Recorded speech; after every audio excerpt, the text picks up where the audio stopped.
Hello दोस्तों, स्वागत है आप सबका मेरे चैनल पे। आज हम एक और स्टोरी सुनने वाले हैं और पढ़ने वाले हैं और यहाँ पे ध्यान से सुनने वाले हैं। कक्षा की छठी कक्षा की हिंदी की बुक में से छठा चैप्टर यानी कि 6th चैप्टर, मेरा अहोभाग्य। एंड यहाँ पे लिखा है नाम तुम्हारे। हम कहानी स्टार्ट करते हैं। फरवरी 1936 में मुझे शांति निकेतन जाना था। वहाँ एक साहित्यिक कार्यक्रम होने वाला था। मैं बहुत ही उल्लसित था क्योंकि उस कार्यक्रम की अध्यक्षता स्वयं गुरुदेव रविंद्रनाथ जी करने वाले थे। निश्चित दिन कोलकाता से हम बहुत सारे लोग शांति निकेतन के लिए रवाना हुए।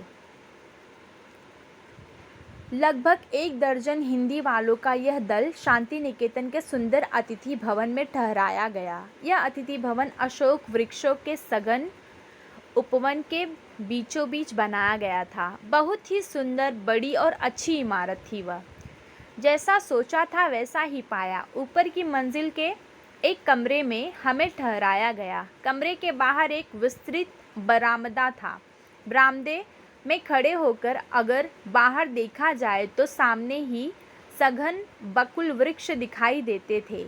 दूसरे दिन प्रातः काल ही हमें बताया गया कि गुरुदेव का स्वास्थ्य ठीक नहीं है, अतः कार्यक्रम की बैठक में वे नहीं आ पाएंगे।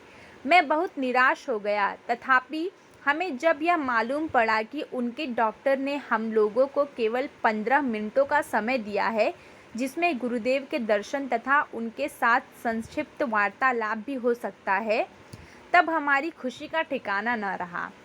हम बेसब्री से उस क्षण का इंतज़ार करने लगे। मध्याह्न के बाद गुरुदेव की भेंट हुई। करीब 4 बजे होंगे। गुरुदेव की धारणा थी कि कुछ 2-3 आदमी ही होंगे, पर जब उन्होंने हम 14 जनों को देखा तो मजाक में उन्होंने कहा, अब मेरी क्षमता दरबार लगाने की नहीं रही। इस मकान में जगह की भी कमी है। फिर हम सबको गुरुदेव से परिचय कराया गया। बाद में वार्तालाप शुरू हुआ। चर्चा के दौरान गुरुदेव ने कहा, अब से 50 बरस पहले जब मैंने कहानियाँ लिखना शुरू किया था तो इस क्षेत्र में एक आध ही आदमी था। मेरी प्रारंभिक कहानियों में ग्रामीण जीवन के संसर्ग का ही वर्णन है। उसके पहले इस तरह की कोई चीज़ बांग्ला भाषा में नहीं थी। मेरी कहानियों में ग्रामीण जनता की मनोवृत्ति के दर्शन होते थे। उन कहानियों में कुछ ऐसी चीज़ है जो संसार के किसी भी देश के आदमी को भा सकती है, क्योंकि मनुष्य स्वभाव तो दुनिया में हर जगह एक सा ही है। गुरुदेव कुछ समय के लिए रुके। तभी अपने आप मेरे मुंह से निकल पड़ा, गुरुदेव, अपने मन में काबुली वाला इस कहानी का विचार कैसे आया?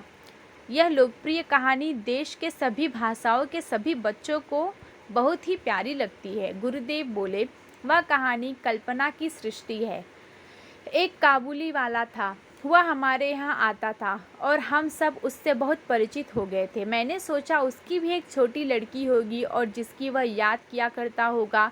इसी तरह वार्तालाप होता रहा। हम सबके लिए यह एक मानसिक खाद्य था। आश्चर्य की बात यह है कि 15 मिनट के बजाय 40 मिनट हो चुके थे।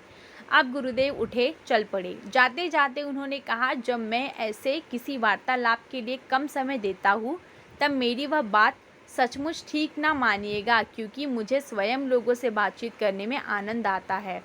हम सब ने गुरुदेव को धन्यवाद दिया और विदा ली। मैं अतिथि गृह के मेरे कमरे में वापस आया। गुरुदेव के साथ हुए वार्तालाप से मुझे एक असाधारण उल्लास की अनुभूति हो रही थी, पर जब मुझे पता चला कि जिस कमरे में मुझे ठहराया गया था उसी कमरे में स्वयं गुरुदेव काफ़ी समय तक रह चुके थे, तब तो मेरी खुशियों का ठिकाना न रहा। ओहो, मुझे तो यह भी बताया गया कि गुरुदेव की गीतांजलि का अधिकांश भाग इसी कमरे के बरामदे में बैठकर लिखा था। मैं सचमुच भाव विभोर हो उठा। क्या यह सच है? मेरा अहोभाग्य था कि मैं उसी कमरे में ठहरा था जिसमें नोबेल पुरस्कार प्राप्त गीतांजलि रची गई थी।